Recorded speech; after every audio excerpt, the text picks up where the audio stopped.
4 বছরের শিশুকে ধর্ষণ চেষ্টার ঘটনায় অভিযুক্ত লম্পটকে গণধোলাই দেওয়া হয়েছে।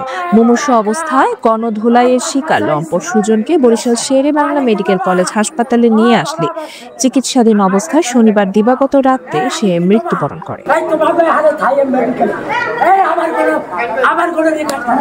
মৃত সুজন নগরীর ধান গবেষণা রোড এলাকার জিয়ানগরের একটি বাসায় ভাড়া থাকেন। মামলার সূত্রে জানা যায়, গত 14 মার্চ দুপুরে প্রতিবেশীর 4 বছরের শিশু কন্যাকে নিজ বাসায় নিয়ে সুজন জোরপূর্বক ধর্ষণের চেষ্টা চালায়। এ সময় ওই শিশু চিৎকার শুরু করলে লম্পট সুজন তাকে বাসায় পাঠিয়ে দেয়। বাসায় ফিরে শিশু তার মায়ের কাছে বিষয়টি জানায়। এই ঘটনায় শিশুর মা বাদী হয়ে শনিবার দুপুরে কোতোয়ালি মডেল থানায় এজাহার দায়ের করেন।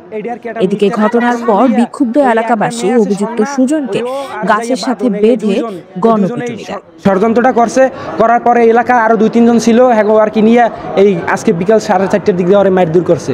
আর কি আমরা বাসা দিয়ে চাপ দিছি যে ভাই দেখো তোমার লোকে 2 দিন পর ঝামেলা করতে পারবো না, আমাকে একটু সুস্থ থাকতে দাও, নাইলে আমরা কিন্তু সবাই মরে যাম তোমার লোকে। লাস্টে ওরে আমরা নিয়ন্ত্রণে আনতে আর কি কইছি যে তোমার রিহাবে দিমু, এবিল দিমু, ওবিল দিমু, পুলিশে দিমু, করতে ওরে পুরো আর কি কন্ট্রোলে আনিয়ে ফেলছি। এখন হেরা আবার আর কি ও যায় না দেখে কিছুদিন ধরে এরা আবার কইতেছে যে তুই আস না আমাকে ধরে এই বিল ওই বিল আর কি, এরপর মায়ের দূর করছে ওরা, যে ও কইছে ভাই তোমাকে লাগে আমি আর যাবো না, আমার ফ্যামিলিতে চাপ দিতে আছে এরকম করতে আছে আর কি। হ্যাঁ আমাকে লাগে কইছে যে মাগো আমি যাই না দেখে কেন কও তোমাকে কুলামু না কুল যামু, ওরা তো আমার মারিয়ে লাইবে মাগো, ওরা আমার মারিয়ে লাইবে আর কি। হেই মারিয়ে লাইছে আমার ভাইদের এইটা পুরো আর কি। এইটা তো ডিএনএ টেস্ট করলেই হয়, এটা তো ডিএনএ টেস্ট করলেই হয়। আমরা চাই যে এটা ডিএনএ টেস্ট হোক, এটা যদি বাস্তব হয় হেলে আমরা আর কোনো বিচার চাম না, অর্থ বিচার হয়ে গেছে।